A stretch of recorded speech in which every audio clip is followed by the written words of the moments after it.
Trustee Virgo. Here. Trustee Gray. Here. Johnson. Here. Ezio. Here. Trustee Gandolfi. Here. Trustee Step.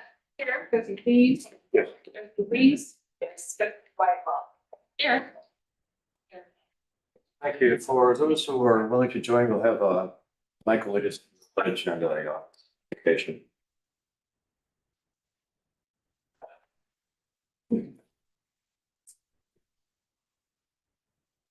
Pledge allegiance to the flag of the United States of America, and to the republic which stands one nation under God, indivisible, with liberty and justice for all.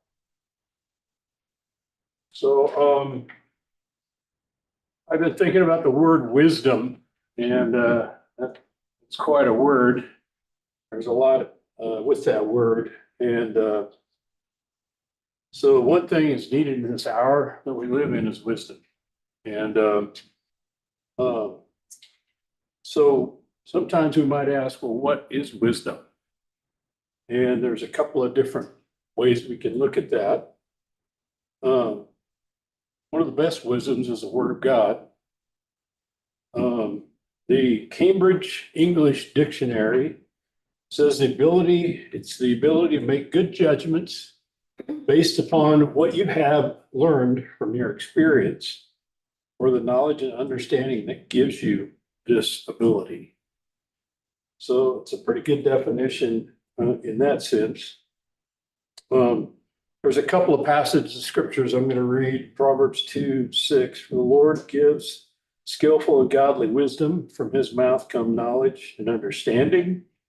Proverbs 19:20. Listen to counsel, receive instruction, and accept correction, that you may be wise in the time to come. And that's one of the things that two of the verses that I really appreciate personally. So godly wisdom and wisdom in general has been sought after throughout all of history. And our forefathers sought it out when they were founding this nation. And one of the my favorite paintings is a painting of the First Continental Congress in 1774 in Carpenter Hall in Philadelphia, when the entire Congress was on their knees and they were praying for wisdom before we declared the Declaration of Independence. And so that was our founding fathers. So if you look throughout history, all of our generals, including George Washington, every one of them, before they went into battle, they were seeking wisdom. Countless people in all walks of life seek wisdom out for daily living. And that includes all of us, and certainly in this room here. And so I would just like, if you want to, join me in a prayer, and I'm just going to ask for godly wisdom to come upon the decisions that we make day in and day out in here and in our lives too. Father, thank you that you are the author of all wisdom and all life. And so, Lord, we just cry out to you right now in this hour as we enter into this place, board meeting, making the decisions. Would you pour out your wisdom upon us? And I thank you for that. In the Lord's name, Jesus, amen.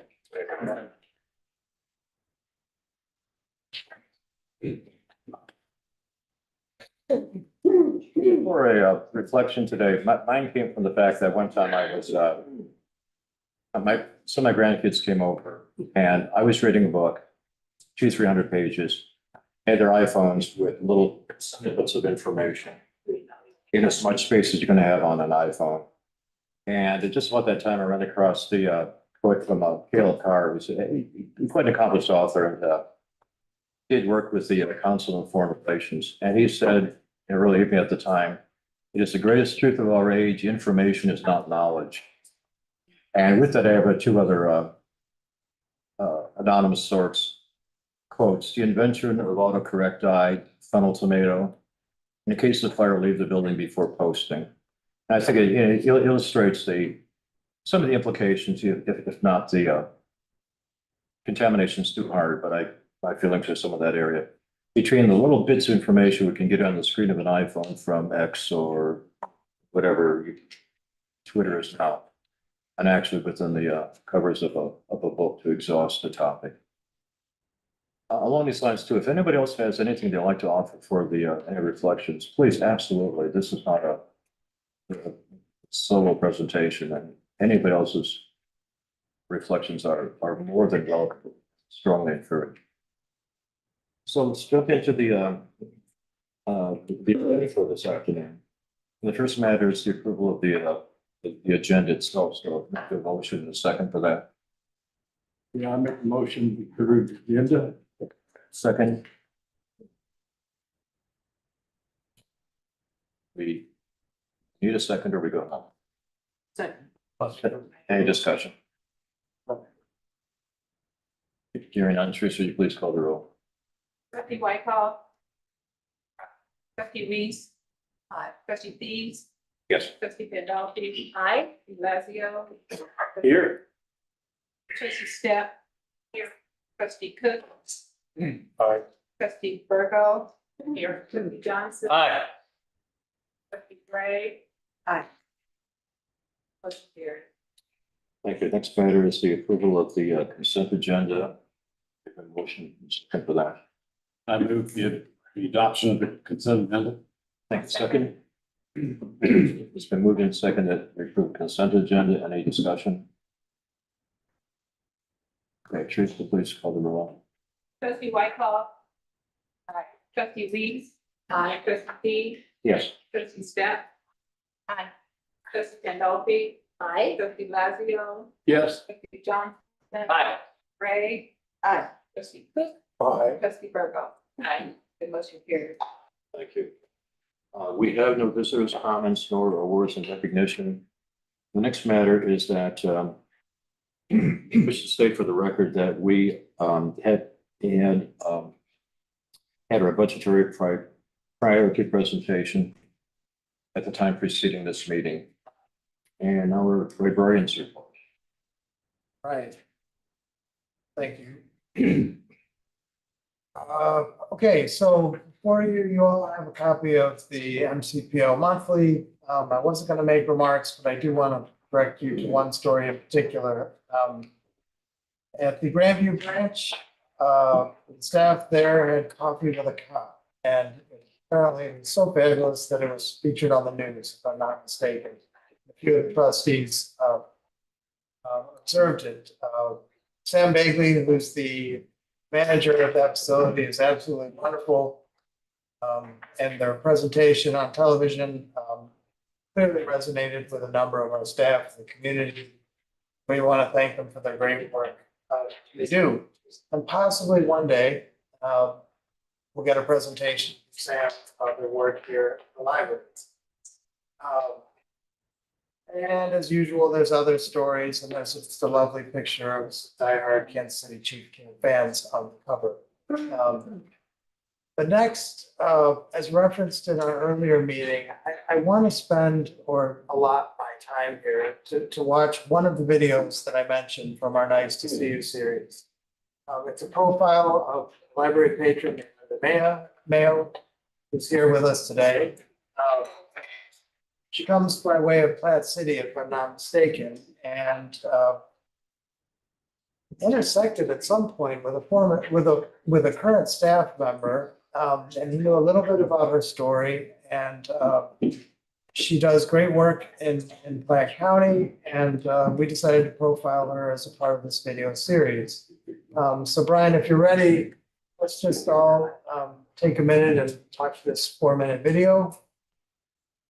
And then afterwards, maybe say hello to Linda, and she can make some remarks if she wants to. I saw you flinch. Very nice.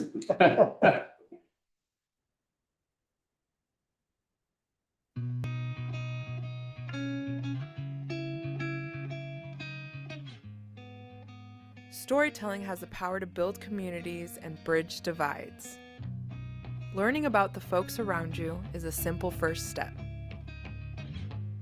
Join us as we connect with our neighbors to hear their stories and explore the ways they bind our community together. We're Mid-Continent Public Library, and it's nice to meet you.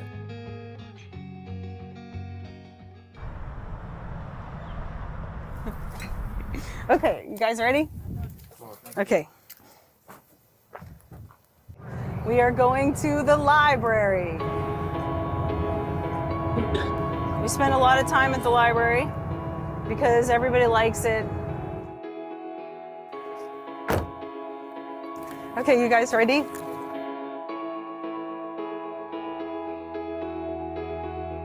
I'm Linda Mayo, and I work at the Farmer's House. When I first came to Shadow, I just felt this was like where I was supposed to be. And I just had a sense of purpose right when I walked in.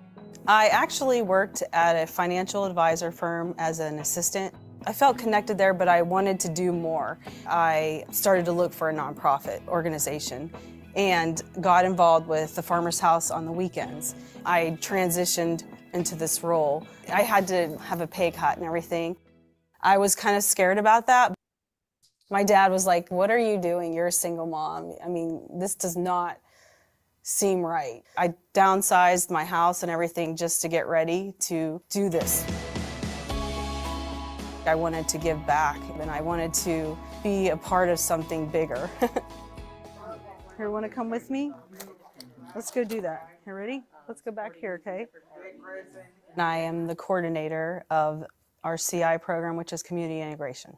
So we're going to put it on for 4.5 minutes. A huge part of working here is being involved in who they are. Just some of the success rate from when I started to now is just amazing. A few of our farmers who I first started with who have come from a living at home. I mean, some of them were older, like we're talking, like 25, 30, they're still at home. And we've gotten them recently to live on their own. They have their own house, they have their own apartment. They're living with a group of roommates. That's a huge success. We try to keep positive throughout the day. It's not always easy, and mostly it's just a smile, It's just like being kind or smiling or just saying hello.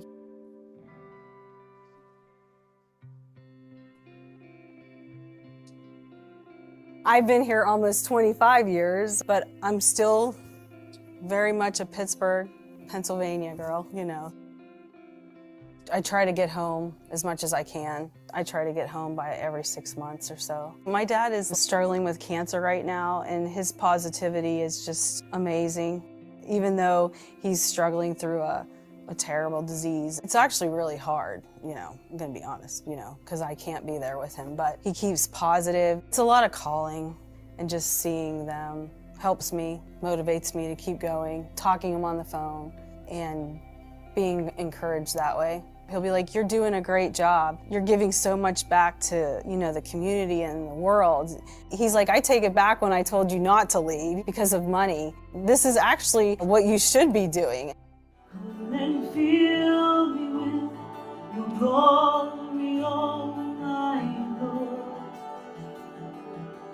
My community at my church really helps me just stay motivated and process, my life and my goals and what I need to accomplish.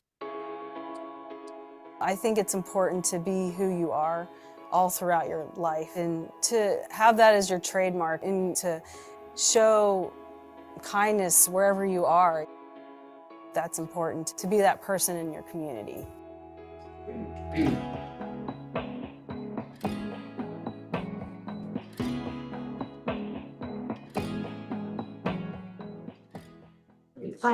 Yeah.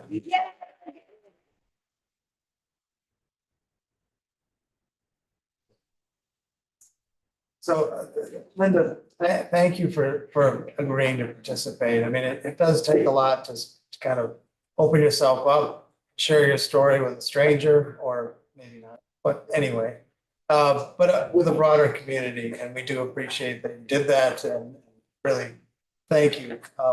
This is one example of some of the videos that we produced, but I think it does demonstrate the power in telling the story to people from our community. There's this confusion, I think, out there in the ether as to what happens inside of libraries. And our reason for doing these videos is to clear up the confusion, right? You have a very invested and service-minded individual in Platte County who uses our various libraries to the benefit of the people she serves. And this is the reality of the library experience. And so thank you. We really appreciate it. And Linda, if you want to say anything, you can. If you don't have to. But Thank you. I mean, it was just leaving my old job to this job was a really big transition because I made a lot more money than I kind of did what you guys did, you know, and just taking that step was hard. You know, the thing that they don't tell you in the video is that even though you transition, there's still issues everywhere you go. You know what I mean? But you still, you know, you become positive throughout life, you know, and I think that's like something I wanted to share, just like that it doesn't matter where you're at. Like, I think our farmers, like I call them the young adults with disabilities, they just bring love and acceptance wherever they're at. And I think that's something that we can do everywhere. And even in your own facility here, you know, it's really important when you go into a room that you're sharing your hearts, but it's also you're looking at positive things. You know, it really does change a room. I think I've learned that the most there. It's just that how the energy of a room is so important, like in any field, you know, and I think that's my big thing that I've taken away from just being there is just like how the positive attitude and the just a positive outlook really does change like people's lives and, you know, atmosphere. And I love the library. We love the library. You know, and just all the, I don't know, just the new libraries that are coming out in Northland. It's been kind of exciting, and I love the library. So I was so excited when they said that's what you do. You take them to the library. I'm like, oh, this is great. Anyway, so anyway, we love the library. So thank you so much for, you know, getting it all straight. You know. all right, thank you, Linda. And then I found there's somebody from Pittsburgh here. So you Steelers. Okay,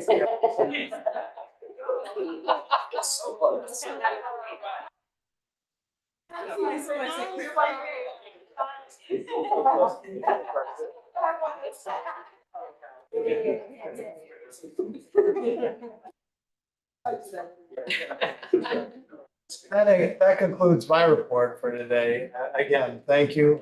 And there will be more videos to come in the coming months. All right, thank you. Thank you, Linda, and thank you, Eric, for making this possible. Okay, committee reports. Committee reports, finance and audit committee. Finance meeting will be short. I can't top that, but we had our meeting Thursday, just went through financials. The only thing of substance is that staff is engaged with CPA firms regarding the upcoming audit, and we'll have a proposal for us in April. And that's it. Any questions? All right, thank you. Building committees? Thank you.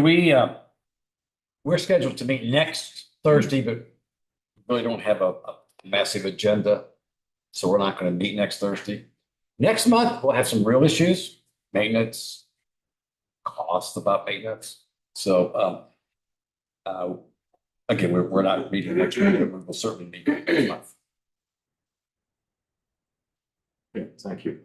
Fundraising? So there's a couple pictures of Riverside and East Independence. I mean, we are moving along and plan, you know, our openings will come in late April or June, late May or June.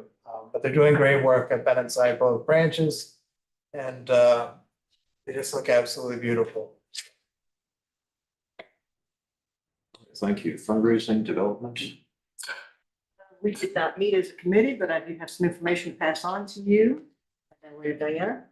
April 3rd is Library Giving Day, and you should have found at your places a bookmark QR code on the other side of that. Diana wanted me to mention to you that the proceeds from this year's Library Giving Day campaign will solely be used for the Forever Book Fund. This fund allows our Reading Rocket team to purchase new books to give to children during outreach visits throughout the year. The Reading Rocket team needs about $30,000 a year. The foundation has agreed to match funds 1-to-1, and so we have a goal for this campaign in particular to raise $10,000, which would mean $20,000 for the annual need of 30. So encourage you to share that information with those, your circles. Let's see, also, just that we're working on a date for the legacy luncheon this summer. And we'll know hopefully by the next board meeting when that will be. I just want to comment that a companion effort with the committee is the Library Lovers. There was a lovely gathering this past month, and I'll repeat my monthly shameless push that if anybody wishes to join, it's a time and effort well spent. So Personnel Committee. Personnel Committee did not meet this month, but we will be meeting in April because we'll be discussing the personnel portion. Thank you. Technology. So we didn't meet. We will be meeting in April again to talk about the budget. But I did want to bring your attention to a couple of things that we have going on. We have a new series, new author event series that we have going on for the next year called Facing the Future. And we're bringing some authors in from around the country to talk to us about emerging technologies and how AI and algorithms are affecting the social media that we all consume. And so we're really excited about that. We have our new digital innovation department headed by Erin Kennedy, and she's kind of spearheading that. I want to thank Jim Staley and Diana for helping us work on that series also. But our first event is April 13th, Saturday, April 13th at 2 p.m. We have Tobias Rose Stockwell. He is the author of Outrage Machine. His book is about how algorithms are shaping our social media feeds, kind of a history lesson about how that's all coming together. I read the book. It's really, really good. And so I'm looking forward to him speaking here. The next one we have is June 20th. That is Kashmir Hill. And she is the author of Your Face Belongs to Us. And she's also a technology reporter for the New York Times. And she'll be here at 6 p.m. on Thursday, June 20th. So that's another one to look forward to. And in the future, we're partnering with the Kansas City AI Club to do a panel discussion with local technology leaders. Be sometime around the 1st of August, but I'll keep you all up to date on that. And if you want to go to mymcpl.org, Facing the Future, you can sign up for those events. And info about the program is there. And I do want to say that all of this was funded by the Kauffman Foundation, and we are very thankful for their support in helping us get this series going. But want to let you all know that that's coming up and something we're really excited about is going on. So, yeah, thank you. That's Brian. Yep.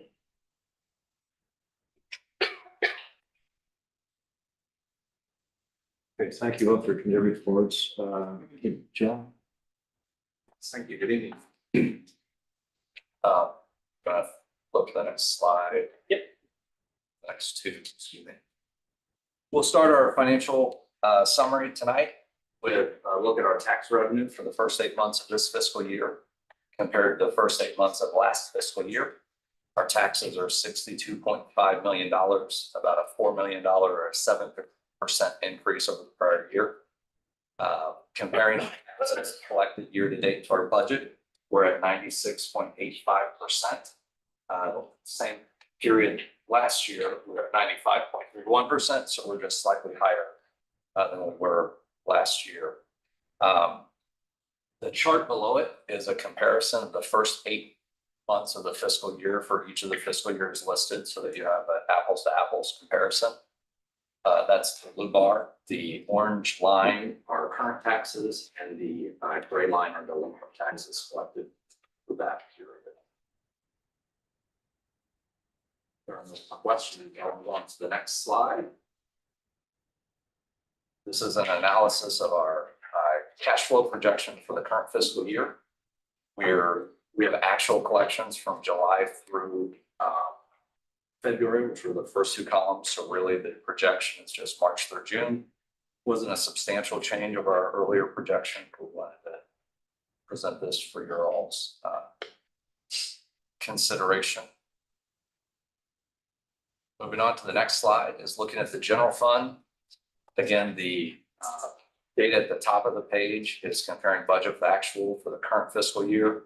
The chart below is the same time period, the first 8 months of the fiscal year, comparing revenues and expenditures for those fiscal years noted. So our revenues are, we've collected 96% of our revenues through the first 8 months, excuse me. And our expenditures are 46.5 million. Roughly 67% of our budget has been spent year to date. Moving on to the next slide. Very similar looking slide. This is for the capital project fund. Our revenues are just over 10.1 million, which is just slightly higher than what we were projected. That's pretty much adjustments in investment income. And our expenditures in the what's known as the Proposition L or the capital program is just over 9.9 million. All expenses are just under 10.1 million. Our expenditures year to date are around 60% of our budget. And the last slide I have for you tonight is looking at the health insurance fund. Our revenues are 2.8 million, which is about 63% of the budget. And our expenditures are 2.9 million, which is about 63% of the budget as well. So we're online with what we have projected. And we're currently in a position of expenditures over revenues of about $128,000 for the year. Those are all of my remarks. I'd be happy to answer any questions you all have.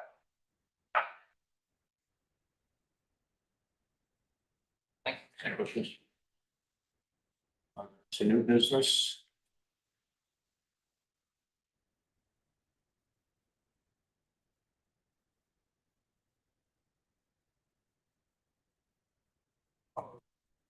Right. Oh, excuse me.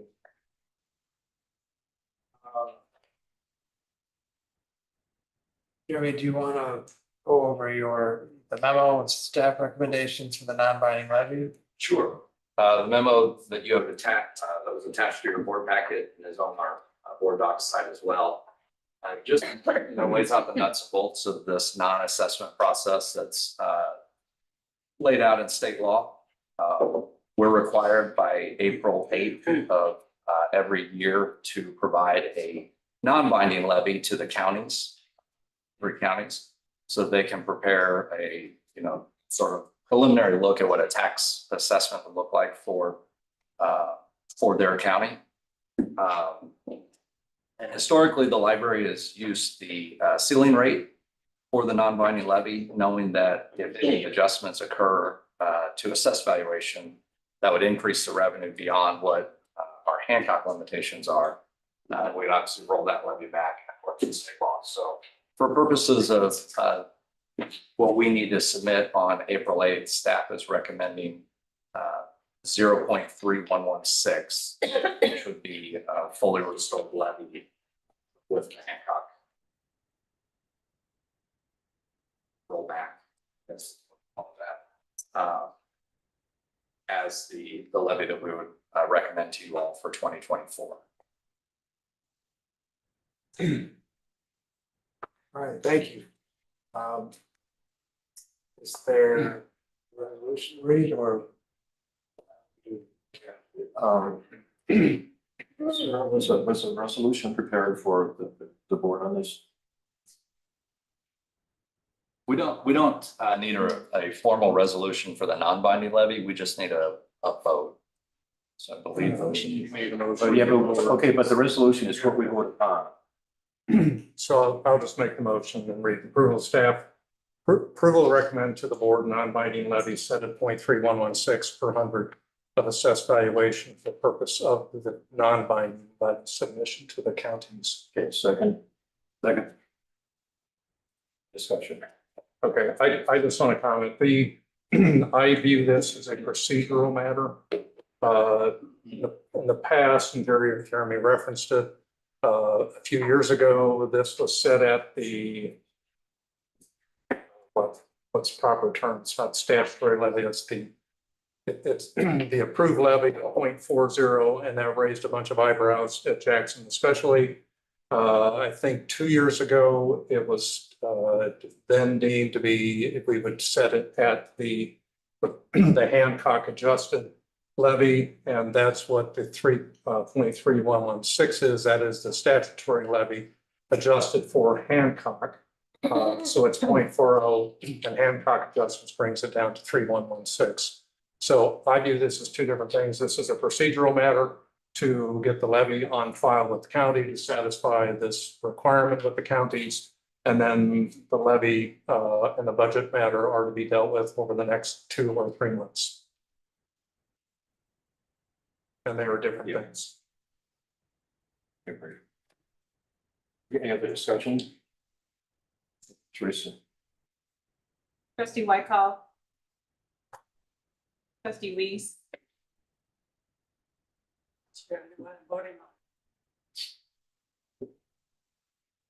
Except the non-binding. That's it. You're just voting on the 9/9. Okay, aye. Trustee Thies. Trustee Pandolfi. Aye. Trustee Lazio. Yes. Trustee Step. Trustee Wilson. Yes. Trustee Cook. Aye. Trustee Virgo. Aye. Trustee Johnson. Aye. Trustee Gray. Aye. Motion carries. Okay, yes, thank you. Announcements? Yeah, so we have a few announcements. I can read them. There we go. March 31st is Easter Sunday. All Mid-Continent Public Library locations will be closed. April 3rd through 5th is the Public Library Association Annual Conference in Columbus, Ohio, so if you must be there. My understanding that a few trustees are joining us. Let me see. May 14th, thank you. Yeah. Yeah, so May 14th is the budget meeting that will be held at headquarters and online. And then, let me see, then on May 27th, Memorial Day, all Mid-Continent Public Libraries will be closed. So that's what we have there. Questions? Comments? Next matter is trustee comments.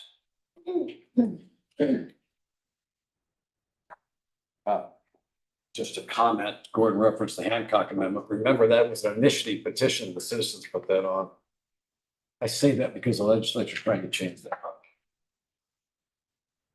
Probably doesn't belong at this meeting, but I want to at least say that. Any other comments? This is Marcy Gray. Last Saturday, I had the pleasure of attending a genetic genealogy seminar at the MGC. I was taken aback as I drove into the parking lot. I was running a few minutes, not really behind, but sort of on time, and had a hard time finding a place to park. It appeared to be a sold out event. It was a wonderful full day, an excellent presentation, and the gentleman that the library brought in was extremely knowledgeable in the subject matter of using genetic information, DNA technology, to help researchers research their family tree. So I just want to give a shout out to the staff that put that together and to say it was a wonderful day. And I think if I heard correctly, they had somebody from as far away as 8 hours away who flew in for the event. And any number of folks who came in anywhere from across town to 2 to 4 hours away who drove in for this event began around 9-ish in the morning and concluded around 4 p.m. It's excellent. Look forward to more of those. It really was. Richie's team did an excellent job putting that event together. Yeah, I too, when I pulled in the parking lot, forgive me, all you genealogists, but it looked like a rock show. Like there was a line outside the door at 8:15 and doors opened at 8:30. It was truly remarkable. It's excellent customer service. It was a great presentation. Part of it that I heard, but it was magnificent. So, thank you. Other comments, questions, please? I have a question, that is, Does anybody know what happens to the books that were pulled out of the old Riverside Library when their book collection goes into the new one? Richie, can you tell us a little bit about how we're managing that? Most of the books that were pulled out of the old Riverside will probably be distributed between the new Riverside and East Independence. We did not have an open day collection for that, so we're just redistributing the books to build that new library that's coming out. So they're still being on that kind of system, but just not housed in that way. Any comments? Yeah, I do. Please. I just want to wish you and your wife a happy 50th wedding anniversary. I suffered through I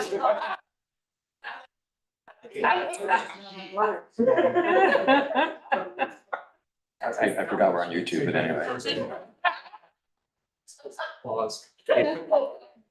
Okay, just a couple of comments in no particular order. At an incredibly early time in the morning, I just happened to catch Fox 4. And to mention what was stated earlier, Sam was the branch manager. And she had Grandview police officers come and meet with the community at the cops and coffee sort of thing. And it was just such an amazing positive thing to see that was done there. Another remarkably good thing was at the Story Center, there was a presentation a couple weeks ago from one of the people here in the headquarters on different literary genres. Now, there's a lot of folks who actually are writing their own books, and in some cases in connection with the genealogy and family stories, where those skills can be becoming more developed through what Mark and his people offer there.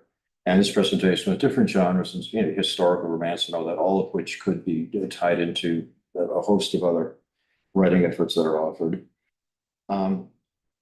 Just in my case, I happen to be having a very fanciful idea about maybe planting some trees, and lo and behold, on one of the library offerings at YouTube was an amazingly well-presented program on planting trees, fruit trees and so forth, in connection with not only our people here in the library, but with the Missouri Conservation Department folks being tapped in from, I believe, Jeff City. Another thing that, again, this is no particular order, I apologize, I forgot the source of this, but for different Northland high schools, the kids were asked, what's your favorite place to go to study? And of course, Starbucks was within the top 4, but 2 of the top 4 were branches that are libraries, which I think says a lot. And I think, my last comment, I think that when we reflect upon what Linda said, and with much appreciation to Teresa and many others who put up these pictures of these kids, it strikes me as that this is why we're here as taxpayers, as voters, and as users of the library. And even though we deal on the system using words, I think these pictures and your presentation, spoken words, explain best. Any other comments? Unheard of. It's only 40 minutes into this. So is there a motion to adjourn? I so move. Second? I'll second. I know there's no discussion. All in favor, please say aye. Aye.